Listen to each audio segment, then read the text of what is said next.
sometimes these landlords can get, vilified or just wrongly labeled, thinking they're these big, corporations or entities that are, they diminish the human factor. And that's simply not true or accurate, especially within Vancouver, where a huge majority are still mom and pop owners. They're generational owners, and they've bought these, they're very humble people that, would have made some very smart decisions years ago and, collected a bunch of pennies and put them into this investment that, is a vehicle for preserving wealth and growing generational wealth. Everyone's got a real estate story. Some are wins and some are total nightmares. We are here to give you the keys to what's really going on in Vancouver real estate, from what it actually takes to become a real estate agent to what it really costs to build a home and all the stories in between. This is the real estate of things, where nothing is off the table and everything is negotiable. Today, my guest, friend, past client, and commercial sector, multifamily sector real estate agent, Patrick McEvay of McEvay Blair Multifamily Group, and they're with Marcus Millichap here in Vancouver. And thanks very much for coming on, Patrick. Thank you for having me. Yeah. Excited to be here. Yeah. How are we doing today? Great. Excellent. First thing I always like to do is kind of find out how someone ended up here, not in the chair, but exactly how they ended up in your career, in your position. Then we can kind of dive into more of what your career is and that kind of thing. So what is your background and, how did you end up in multifamily, residential real estate in Vancouver?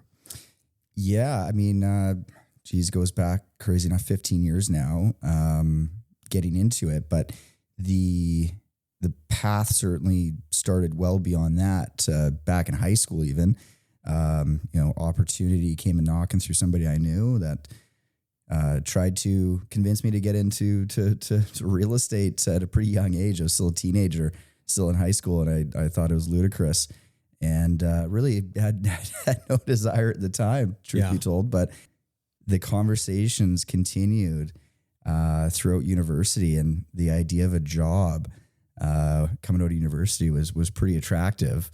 So frankly, that's kind of why I finally succumbed to the pressure, but realizing, it was the greatest choice and opportunity that was ever presented to me in my life, I think, because I was afforded an exceptional mentor and friend who got me into the business, Bill Gould, who's a legend in multifamily real estate here, in Vancouver and throughout BC.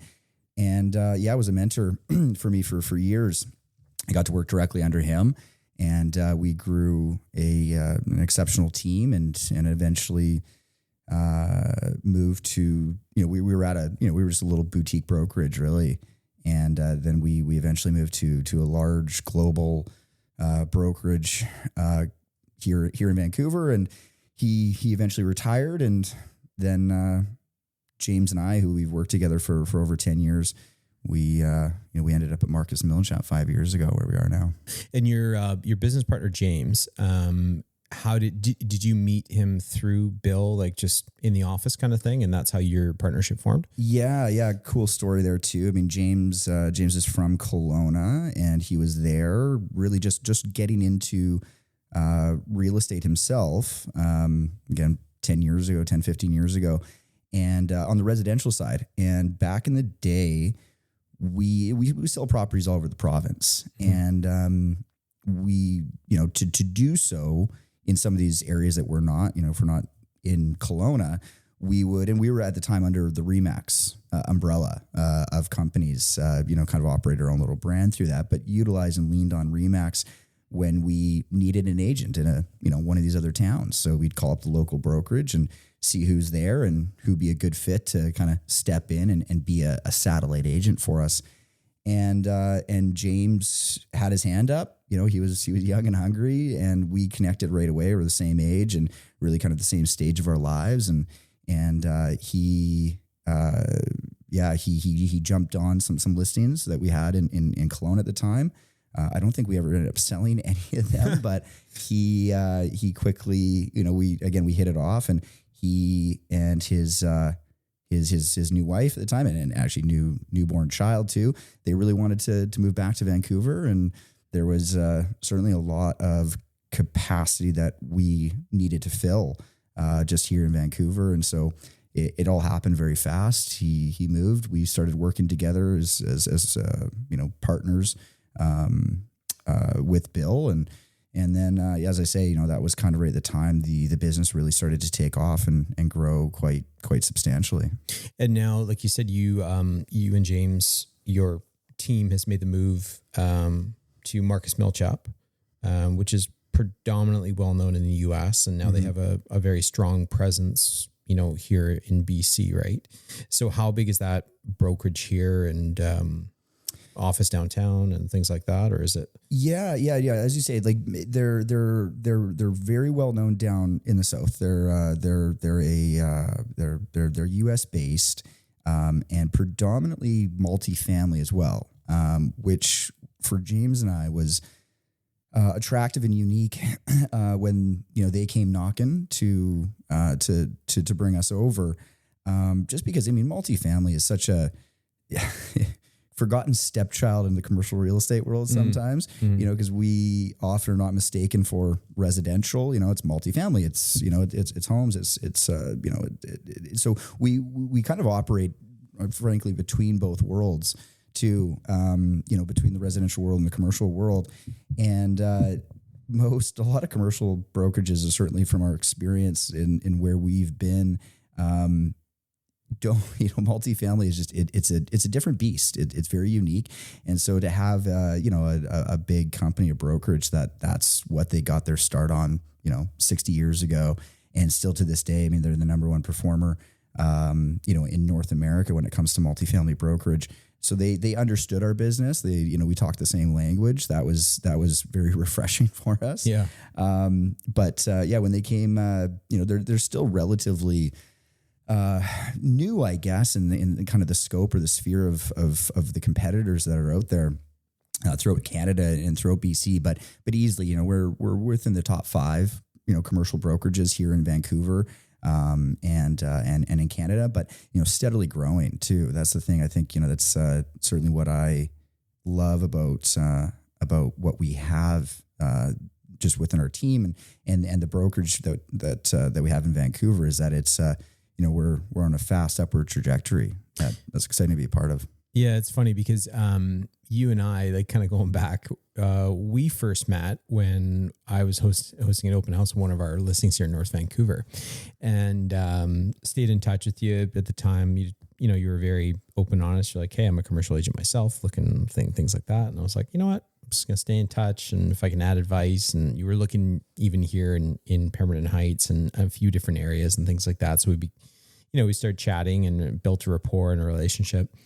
And my business partner, Colin, one time was like, hey, what does Patrick do? And I'm like, I think he sells condos or I think he sells condo buildings, I'm pretty sure. And it took me probably 3 or 4 months to get a better understanding of kind of what you did in that. And I'll ask you this, but what you sell, a multifamily, to kind of clarify that, is picture a building in East Vancouver or Kitsilano or North Vancouver, wherever it is, and kind of those, not always, but the older building, maybe it's a walk up at the front with, that kind of thing, and it's stairs, there's no elevator, or maybe there is.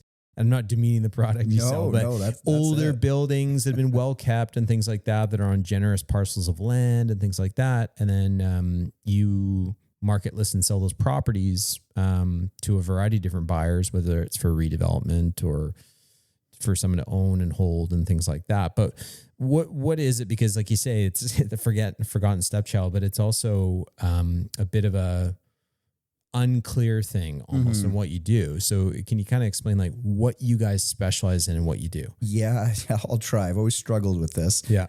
Because even, people like yourself, people within the industry still don't have a clear idea, and rightfully so, because it's, it optically or visually, there isn't, an office building or an industrial warehouse that represents what we do. When you look at an apartment building, which is what we sell, easily confused for a condo building. And that just comes down to the difference of title, and ownership. Yeah. Condos units are individually owned. So what we do is kind of like on a, wholesale basis, so we sell apartment buildings. So it's one building, and whether that's, 5, 10, 100 units, it's one ownership, it's one title. So one entity owns all of those units and they're rented out. And so it's for the purpose of renting. And what a lot of people would confuse is, so yeah, you sell, multiple condos. So somebody owns, all these condos. It's like, no, there's, a legal difference. And again, in title and ownership, condos are a very different thing. And a lot of people do that. A lot of people bulk buy condo units and rent them out, but they're, when you get into the nitty gritty of it, it's far different. But yeah, even after explaining this to somebody, they'll still look at me and say, so what's this condo worth? Yeah, exactly. So just circling back on that. So it's like you say, it's one title, it's one owner. So it's, Mike Smith or Sue Smith, and they own that building, mm-hmm. They own that piece of property. And then they have 5, 10, 15, 20, 35, 40 tenants, mm-hmm. That are all living in the buildings. And, like you said, what is your process? Like, you're dealing with a lot of different people, a lot of different things. And Absolutely, what is the process? There's a lot that goes into it, but, tenants, they're their owners' clients or customers really. So, right. We're dealing with the owner, of course, and the tenants are the owners. It's like a business. Right? So you're, buying or owning and operating an apartment building, is, it's like running a business. It's mm-hmm. like, and your customers are your tenants.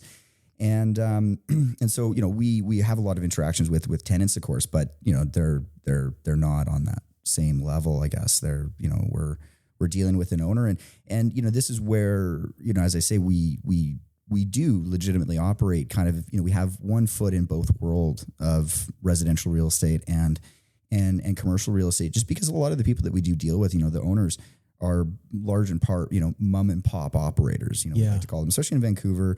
It's, what we like to say, or how we kind of coin it, very fragmented ownership. So we, you look around and you nailed it earlier, in describing, you look at these typically older vintage, wood frame walk-up apartment buildings that are, littered across, North Vancouver, East Van, down in Kitts, you can't go far from that.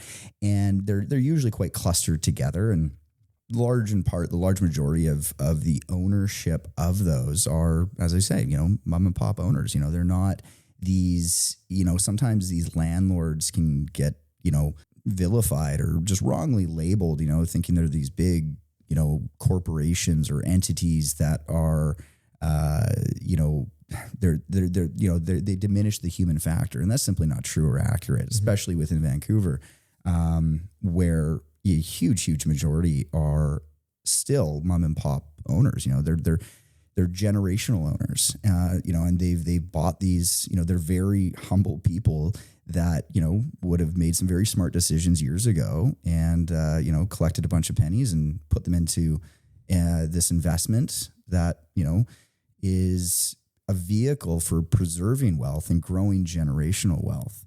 That, it's, and often or not, they would have bought it years ago to live in too. Right. And so they can buy a 10-unit building, down in Kitsilano, and they live and raise their family in one of the units and rent the others out.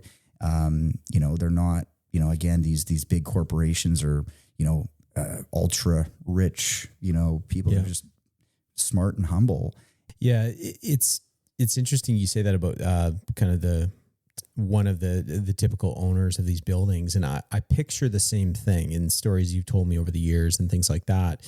It's, a family that came over from Europe, and they had just enough money, worked really hard. And then, money was more accessible. Maybe it wasn't at the time, but they scraped together everything, and they lived in the building and cut the lawn and fixed the plumbing themselves and things like that. Mm-hmm. And you picture this mom and pop kind of, scenario, right? So after, like you say, it's an amazing way to preserve wealth. It's an amazing way to pass that along in the kind of lineage of your family and things like that. So I guess begs the question, after a period of time, why are these families, these mom and pops, selling?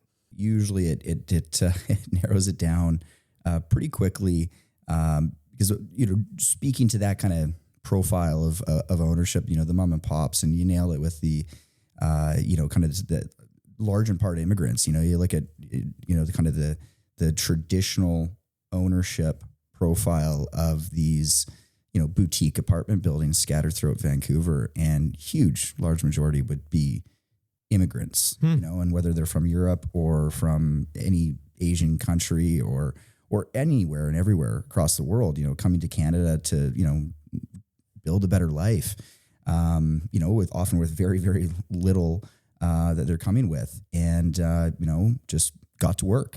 And they're incredibly resourceful and hardworking, the mentality that went into that.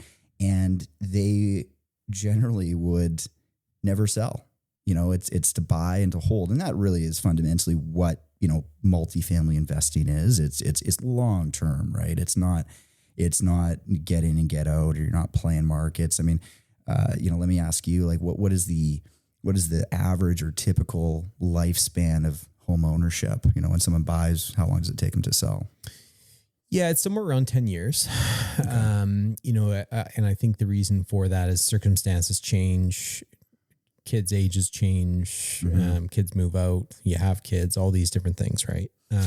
So on average, I would say it's about 10 years, but that's on a larger scale for your business, right? Or a bigger number rather. Oh, for sure. I mean, it's, the historical number for us was 30 plus years, of ownership before they would sell. So it's certainly generational, and that's what it allows us to really get to know these people and develop really, really long-term lasting relationships, with these owners and with our clients. But it's often or not, it's often the kids that are the ones making the decisions to sell. And so, these owners, again, they live very, very humble lives often or not, because they're never, the money that these things produce, they're often putting right back into the business. Right. And so, they're not living lavish lifestyles. They're reinvesting back into that building, or maybe buying more, and acquiring more. And so they are very often, they can grow an immense amount of wealth over, a long period of time that, is not obvious, from the outside in. And sometimes the ones that are more forward thinking, or, will plan ahead, will realize that, it's probably in the best interest to consider what that succession plan is. And often or not, that might mean consolidating properties or selling. And so that money can be dispersed throughout the family, before the inevitable happens. But often or not, unfortunately, the reality is that the inevitable does happen, and then it does go to the children.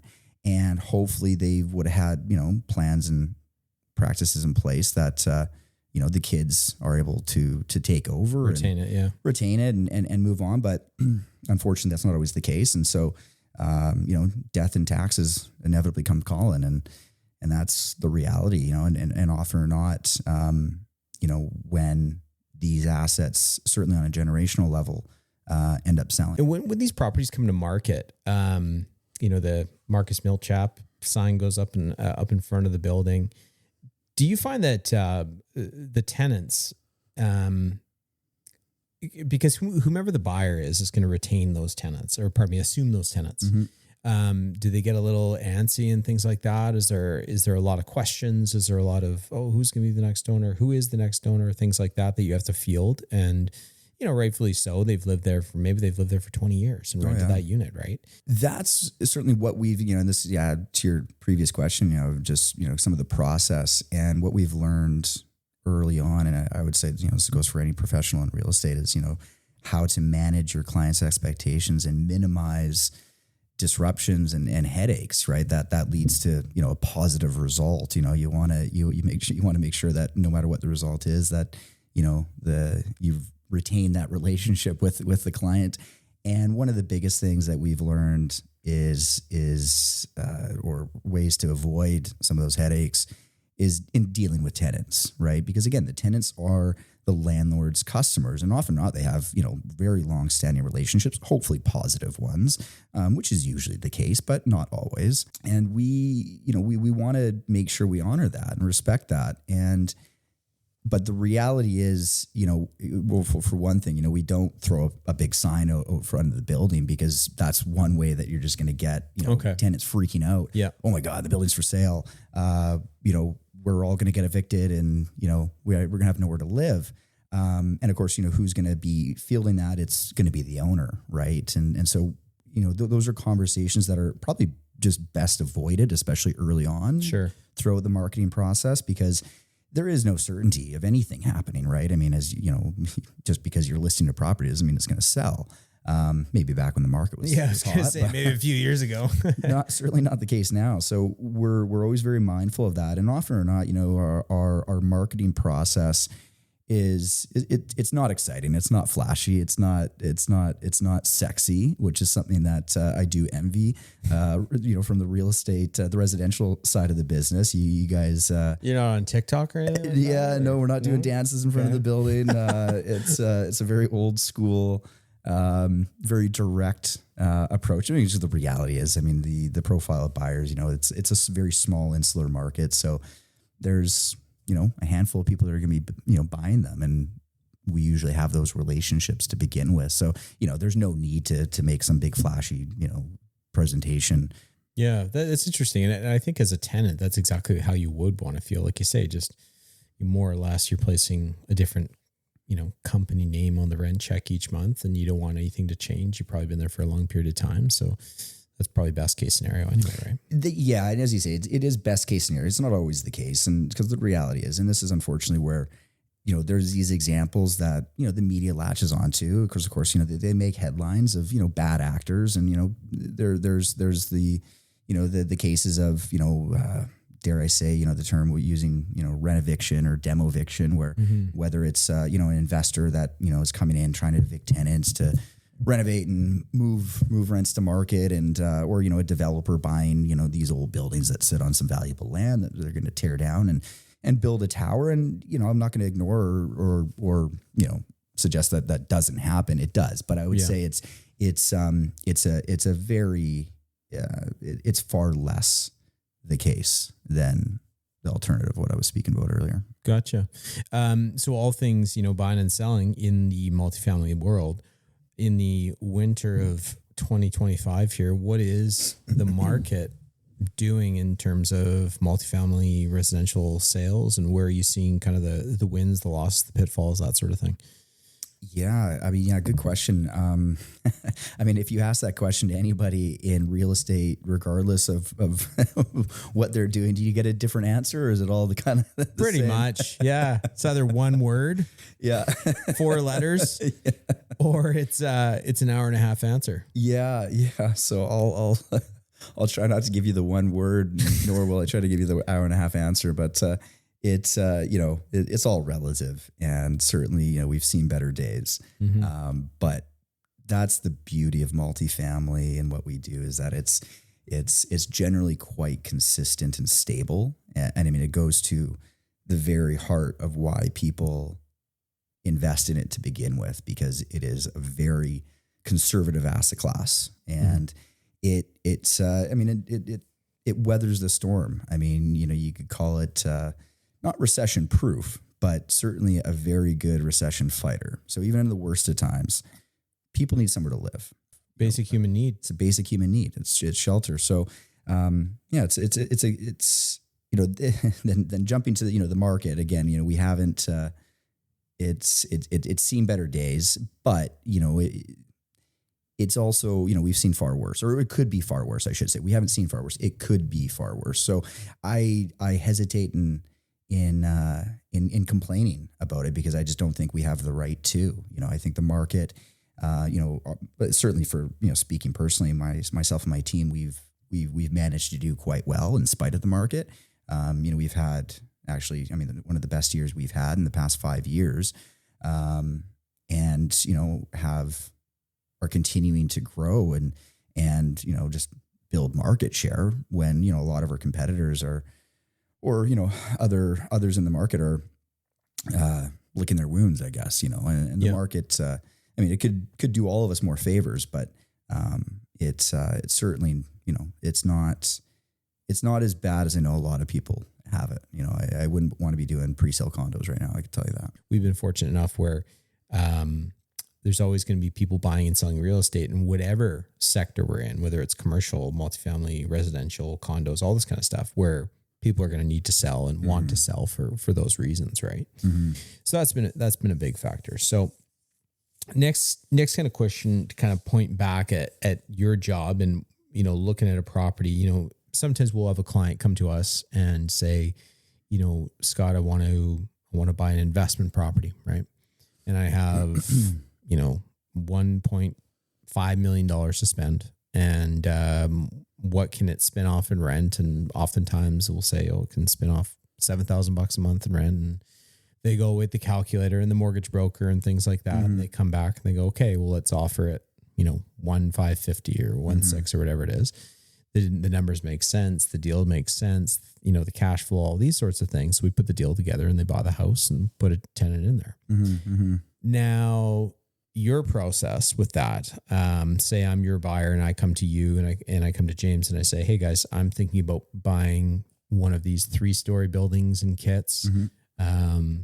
It's let's call it's $5 million and there's 40 units in the building. And I'm not asking you to do the quick math on your iPhone or anything, but what is the process if I'm going to be I'm your client as a buyer and, this property, like I just described, is listed? Unfortunately, we are often accused of just being dream killers, which I happily wear, just because there is such we pride ourselves in educating our clients, at every level or stage of the process, whether that's getting in, from, day one or, 30 years into it, there's always, proper advice to give. And, I cut my teeth getting into the business working with first-time buyers. That's really where most of my first few years were really that. That's changed so dramatically because there's almost just like home ownership has almost gotten like prohibitively expensive, mm-hmm. as has, investing in multifamily where, it's almost impossible to buy something. You could 15 years ago, you could come say, I've got $500,000, $1 million, and you could buy a decent little apartment building, mm-hmm. in town, that had some great potential to it. But it's just not the case anymore. Of course, real estate has continued to appreciate, and the lending and the borrowing of it is exceptionally more challenging too. And the bank is really only going to be lending on the property's ability to service its own debt. So it has everything to do with, the rents that are often in place, because it's, most of the time it's going to be fully occupied. So what is, what is the cash flow? And the bank's going to tell you, well, so it's going to be very dependent. You could come to me and say, well, if we're looking at properties, none of them are going to be equal. One 10-unit building is going to be vastly different than the next 10-unit building because the income is going to be different. So it's the idea, and this is kind of where we engage or have these conversations, is there's no quote unquote pre-approval, right? You can't come, hey, I've been pre-approved for this number. I can buy this. That doesn't exist because it's all based upon the property's income. So your own qualifications personally are less relevant than what the building's qualifications are. And so, it's about, when you're looking to get into it, it's about, finding what works, obviously how much equity you got $1 million, you got $1.5 million. Well, how far can I, take that? Mm-hmm. And more often than not, it's those first time buyers. And again, just, the challenges we have in Vancouver or the price, just when it comes to pricing, most would be going further afield, to secondary markets. There's great opportunities out there and your money's going to go far, a whole lot further. But going outside of the lower mainland is going to present its own set of challenges, just in terms of, well, all right, it's real estate at the end of the day. And that's probably the second pitfall that we encounter is the reality of any real estate investing, let alone an apartment building, is that it's not just passive income. You know, you're not just buying this asset and collecting the cash flow. It's not just a personal ATM machine. It does require, you know, a certain amount of oversight and management. And at the very least, it's a part-time job, if not a full-time job. Yeah. I talked with my good friend, Tony Cleal from Northland Living, and, you know, hearing he was, when he was with Intracorp, he was doing land acquisition, the purchase and things like that.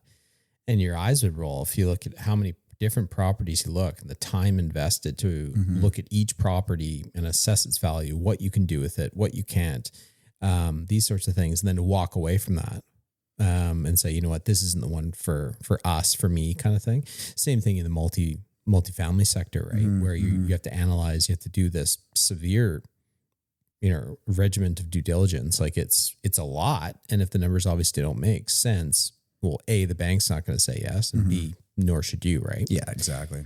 So, so again, making the analogy comparison with residential to what you do, oftentimes we'll have a buyer call us up and they say, you know, we're looking for a 3,600 square foot home with 4 bedrooms up and 2 bathrooms and a detached 2-car garage and somewhere for the kids to play and all this kind of stuff. Sounds like me when I came to you. Yeah.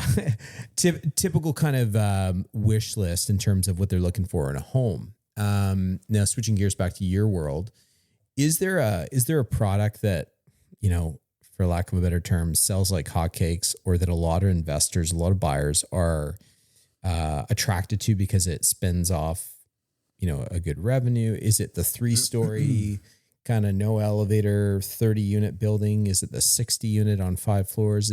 What's your track record experience with that? With what product sells the best and why?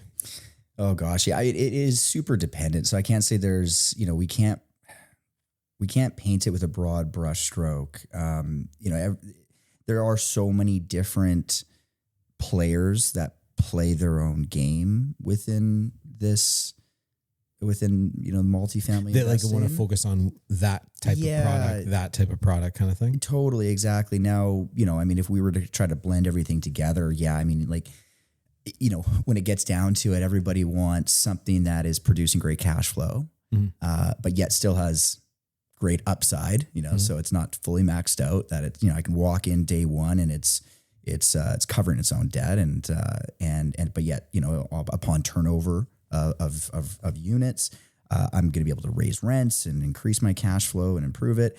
And something that is preferably in the path of development. So it's sitting on some, you know, it's in a good location that is going to continue to ripen and appreciate, that eventually down the road will perhaps be looked upon as, you know, favorable for redevelopment. Or higher rent down the road too, right? One or the other. On development around it. And things like that, right? Exactly. So it's, you know, kind of fundamentally, those are the kind of the things that a lot of people would be looking for.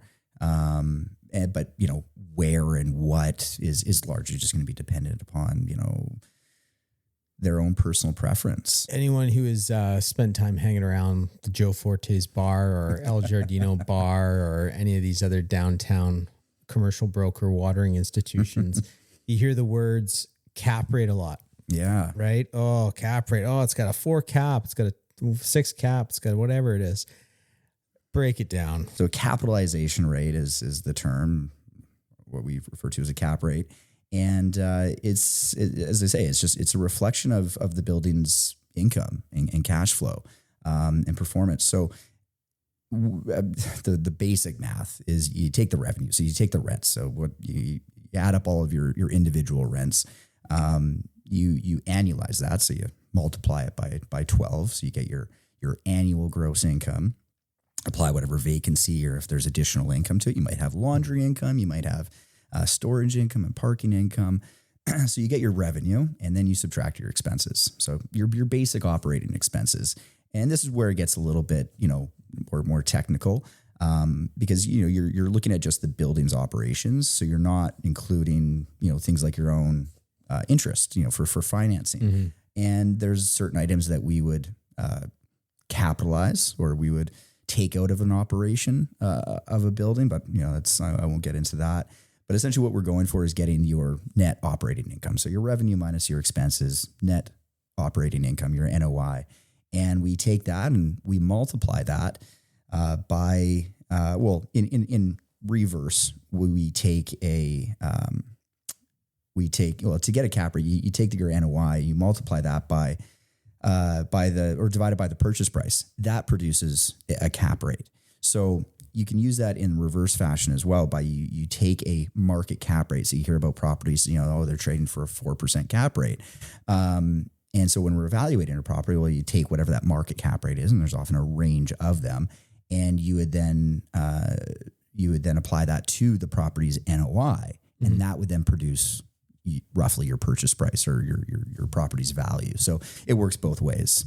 So, when we're looking at comparable sales as, just the same way that you would in the residential world, as opposed to, or in the residential world, you might be looking at, well, what is your, price per square foot, or, any number of different ways to look at it.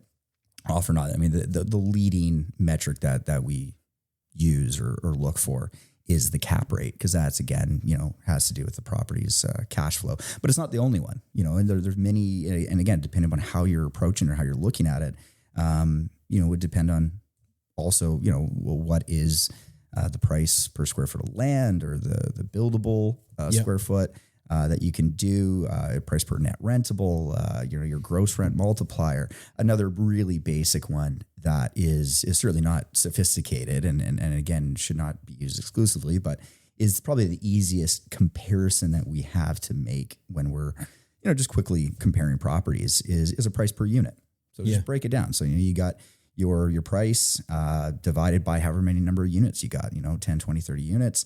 And then you break that down onto a price per unit. And of course, that's not created equal to. What would you say, and again, if someone's to hire you for a purchase of a multifamily, it's going to go off without a hitch. But what would you say is some things that some buyers can, where there's oversight or they miss? Yeah. Gosh, I'm trying to think if there's, I can't see a commonality, I guess.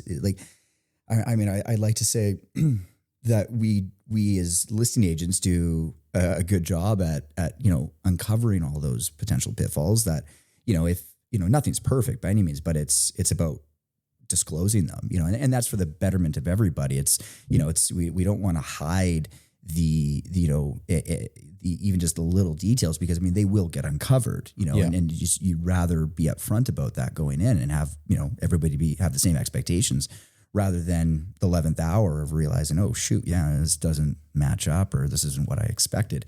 The biggest deal killer for us, and I think in this market is financing. I think it always has been, it probably always will be. It is, but again, it's there are a lot of other ways and reasons why a deal won't come together or is easily overlooked. And the condition of the building is number one. Now, again, most of the time, you should be going into it with the understanding, this is not a brand new car or anything like that. These things are, usually old, vintage, well lived in, but often or not, they've still been well maintained. And so, as a buyer, you want to make sure, well, okay, that checks up, and understand that, there are going to be things that I need to do to reinvest and upgrade in the building, and just get understand, you want to create a budget for that. Does the roof need to be replaced? Does the windows need to be replaced? Like, these things cost money, and how much and when. And so those are some of the boxes that you definitely want to check. That's, and then goes to, one of the other big things too is quite routine in any deal now is just the environmental. So, right. A lot of these buildings especially to get CMHC financing, you need an environmental report. And more often than not, it's just a box to be checked. It's just a piece of paper that, you got to deliver to the bank to say, the building's clean. Because it's not always, the road to get that is not always fast or cheap or easy, because these buildings often not were built back in the day when they still operated on oil, so those are underground oil tanks. Sometimes still there, and have never been removed or even cleaned out, which can be quite hazardous and we often pump the brakes right there. You got to deal with that. So, whenever we're approaching or bringing a property to market, always be diligent and advising owners, like go and investigate this now. Like, we can look and understand, okay, well, do we suspect anything? Okay. And bring in the proper people to either verify or validate that and even go ahead and get that environmental report done. Right. I mean, it's a couple $1,000s often or not that, inevitably the buyer is going to have to pay for. So if you have an oil tank, get your cousin to remove it in the middle of the night, basically, before you bring it to market. We're dealing with one right now. It's amazing how often it still happens. And again, because these buildings are, they've often been owned. Sometimes the family built them. Back in the 50s and the 60s, and so obviously they converted from oil to gas at some point in time, but they never had a reason to decommission these things. Do you do a fair bit of off market? Or have you, or does that not exist in kind of your sector? Oh no, it's absolutely a big part of our business. Trying to quantify that right now. I mean, just this year, just in the past couple of weeks, we sold 2 deals that were off market. In some sense, makes the marketing process quite easy. It's very targeted, but not to say that the rest of the deal isn't, or again, keeping them honest. And in other cases, it's there's a wide array of different properties and different buyer profiles that sometimes, it's, no different than, a residential, property that, hey, you got to expose this thing as far and as wide as possible. I'm going to put you on the spot and ask you kind of a speed round question, because I think a lot of people look at these, kind of quintessential 3-4 story walk up old school buildings, whether it's in Kitsilano or North Vancouver or Maple Ridge or Mission or whatever.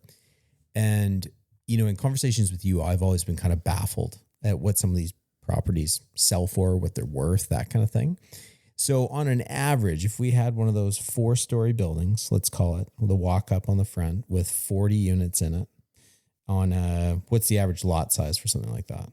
That would probably be closer to like 100 foot. 100 foot lot. Frontage, yeah. 100 by 125, something like 100 by 125. So kind of an average building, if everyone can kind of picture that in their head. What is a typical building like in, 2025? What does a typical building like that sell in North Vancouver? Okay, so this is where we would break it down to like a price per unit, right? Kind of just get really simple with it, and just as kind of a first, bearing on values. Yeah. And this, that's kind of what the purpose of a price per unit is, just to kind of give your, first kind of, sense of, right, well, what does that range look like? So North Vancouver, I mean, I can tell you point blank, because when we have a 40 unit building on the market right now in Lower Lonsdale, we're right now in the market, I think for like 370,000 per unit. Okay. And which, might be argued is probably just a bit on the high side of where, the market is right now. Okay. So what does that boil out to in terms of a full offer price around? Oh God. Yeah. Really put me on the spot here. 40. Let's use a round number of 350,000, which is, North Vancouver is kind of fair for right now. And then for a 40 unit building, 16, right? That's $14 million. In values. So let's pick up that building from North Vancouver and let's put it in the West End. What is it priced at? Yeah. And I mean, the West End traditionally, used to be one of the highest priced, most, it's especially for that type of product. Totally. Too, right? I mean, it's the West End, your downtown peninsula, and it's incredibly dense, and generally, you'd have some of the highest performing rents there. And, you could be selling that same wood frame walk up building in the West End for as much as $500,000 per unit. Okay. Back in the day at the peak, those buildings now are certainly trading for, I mean, you're lucky to get it in the 400s, and, it's more often or not, it's sub 400 a door, in the 300s. And even in certain, I would say, exceptional cases as of late, we're seeing sub 300 a door. I mean, so why is that? Yeah. And the West End, I would say is the most drastic or the most obvious, just because we've had a number of transactions there to be able to see that change and shift in the market. Whereas in many other markets, we know that's taking place. We know that's the mentality behind it, but we haven't, there simply hasn't been, it hasn't been as active, or transactionally speaking to see that shift. Because of course, we have to have transactions to actually have the evidence to show or to prove out the theory. And the West End, where there's been quite a few transactions that are proving that point. And really, I think it's coming down to, just, the mentality within, starting from the rental market. Renters traditionally at the West End was, prized to, it was the most sought after place to rent, it would command some of the highest rents. Well, this is even new over the past 10 years that has really shifted, more outside to other markets. A market like North Vancouver has retained its, its demand and pricing because tenants are choosing to come to the North Shore. Just, in general, whether they're a tenant or, they're looking to buy. Yeah, exactly. That was the case, the trend, I think just in general, whether, it's renters or homeowners, obviously there's a massive shift towards the North Shore. And that exodus out of the West End. And not to say that the West End isn't still desirable. It absolutely is. It still has, great rents and really low vacancies, but probably just less so in comparison to, maybe its heyday. The first question I asked you, what's the state of the market in Vancouver in terms of multifamily and residential, and you had a good answer for it. We know that the numbers aren't strong, and you kind of touched on that with the West End and other markets. The per door costs have come off in certain areas, substantially and things like that. Are buyers more, just a little bit nervous with how many new, items and the restrictions as a building owner or property owner are, and how many rights are given to tenants? Is it something you deal with quite a bit?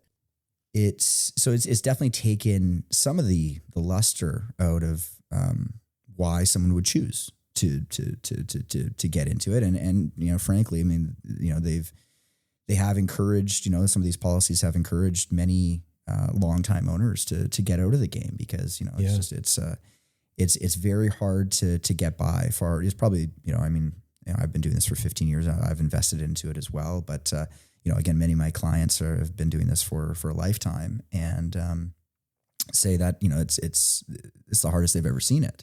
And again, that's at almost every single level of government right now. Crazy. It's very, very challenging to be a landlord, and so going back to one of the questions you had about why are some owners selling? Well, yeah, unfortunately that is one of them. They're looking to get out of it just because it's tough to execute on them. Yeah, it's interesting with the the tenancy board and residential tenancy board, and we see it a lot in our market too. Mm-hmm. We've had clients buy a 3-level home, 4,000 square foot home, and in the basement has a 2-bedroom, 1-bath suite, right? Mm-hmm. And say, okay, are you going to rent the suite? Probably get $2,400 a month for it, or whatever it may be, depending on the area and things like that. And as of late, I would say in the last 24 months, the common theme has been, nope, we're going to short-term rent it. We're going to do the license and everything through, through the municipality, because of, these restraints that have been created. Sometimes an empty unit is worth more than a tenanted unit, which is a wild concept when the whole purpose of buying these buildings was for the cash flow. Well, you need tenants. Heads and beds, paying rent to create that. But when it comes at a cost of, the control and operations and all these other impediments that, the levels of government have added, at the end of the day, sometimes it's not an asset, it's a liability to have a tenant in that unit, depending upon what you're doing. Well, this has been super informative, and I now know that you don't just sell a bunch of condos at once.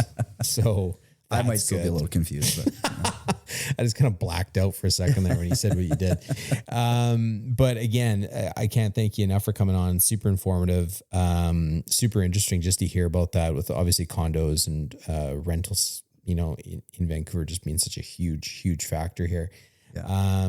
Finally, I always like to say, where can people get in touch with you if they're looking for a multifamily building, if they're thinking about, selling one, or if they got someone else or that sort of thing, where can they find Patrick? Yeah, well, I'm sure you'll drop the details, but of course, love to chat about this. I mean, always, happy to chat about what's going on in the market. So, phone call away, and or email. I mean, do you want me to drop email or phone number or? Just what office they can find you. Yeah. I mean, we're downtown. So often, love to have a coffee too. We're down at Thurlow in Georgia downtown, and we're all over the province. So, if you're thinking about whether it's Vancouver or again, Vancouver Island or the Okanagan or even up in all corners of the province, we do business everywhere. And so, reach out. Always happy to chat. Awesome. Well, thanks, Patrick. Really appreciate it. And if you like this episode, give us a review, create a following, and we'll catch you next time. Thanks. Thanks for hanging out with us. And remember, in Vancouver real estate, nothing's off the table and everything's negotiable. Subscribe now to the Real Estate of Things wherever you get your podcasts.